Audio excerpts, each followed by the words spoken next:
We go back to the 4 car there of Daniel Cox and an empty space on the grid. Behind them the 84, which is Glenn Marsden, and the 59 car of Awa Johns. The 12 car there of Emma Burnip is alongside the 56 of Hayden Leverage Watkins. And we go back further to the 65 and the 5 car of David Pickles and Chris Williams. So they're away and racing, and Glenn Marsden taking advantage of a good start, running up the inside to inherit the lead as they go through turn 1.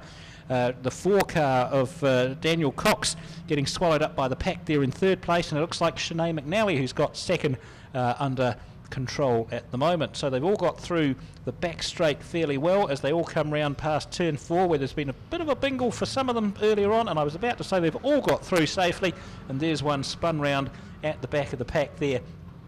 But out front, there's no doubt about it, it's that 84 car of Glenn Marsden who's raced away to a healthy lead. Glenn, of course, wasn't supposed to be racing this season, but he said to some of the guys who've got cars for sale, look, I'll take your car out there and give it a few laps and see if we can get it for sold. As far as I know, that 84 car is still for sale, so if you fancy a top mini stock, if you fancy your chances of trying to drive it as fast as Glenn Marsden, we'll go and have a chat with the Lightning Construction guys in the pits, and they'll talk to you about it.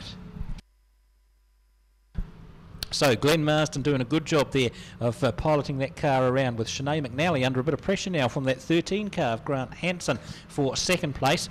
There's about 20 car lengths back to the 4 of Daniel Cox, who's holding off Emma Burnip in that brightly coloured 12 car. We go back to the 56 car of Hayden Leverage Watkins, who's about to get passed on the inside by that 9 car, which of course is the 9 GM of Vinnie Spafford Parsons, who won the first race. And we've got a spin up there. Was that David Pickles who spun up there in turn 4? I think so.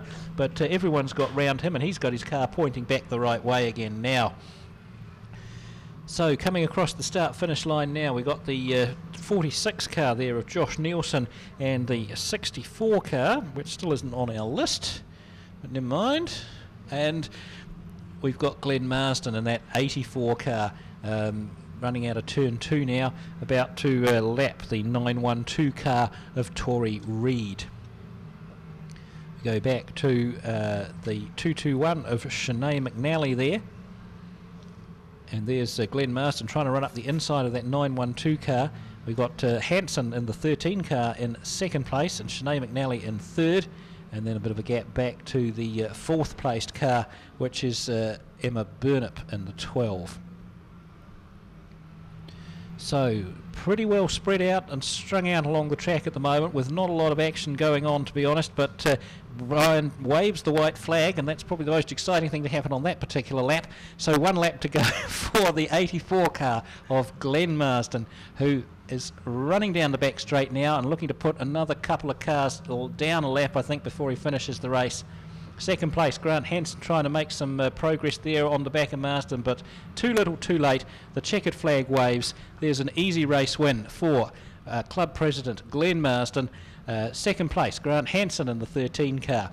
Sinead McNally, a good result for her. She settles for 3rd in the 221, followed by Emma Burnip in the 12 car.